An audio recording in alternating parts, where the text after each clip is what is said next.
আসসালামু আলাইকুম। আজকে আমি আপনাদের একটি গল্প শোনাব।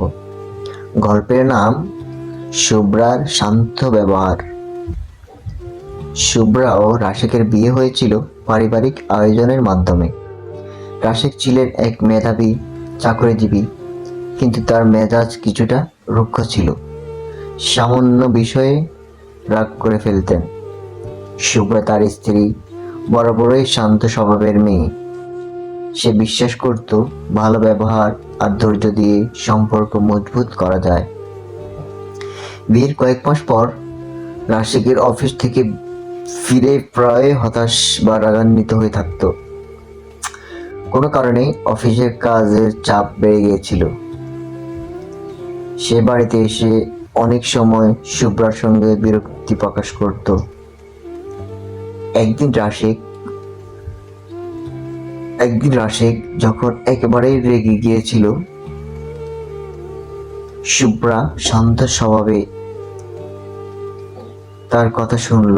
সে বলল, তুমি এত পরিশ্রম করো আমার জন্য। আমি জানি কাজের চাপ তোমাকে কষ্ট দিচ্ছে। যদি তোমার জন্য কিছু করতে পারি আমাকে বলো।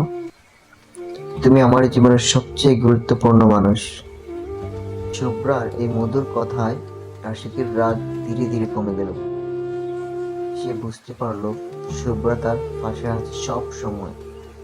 তারপর থেকে রাশেদ নিজের রাগ সামলানোর চেষ্টা শুরু করলো। শুভ্রার ভালো ব্যবহার তার মধ্যে ধৈর্য আর সংযমের বীজ বপন করছিল। কিছুদিন পর রাশেদ একদিন শুভ্রাকে বলল,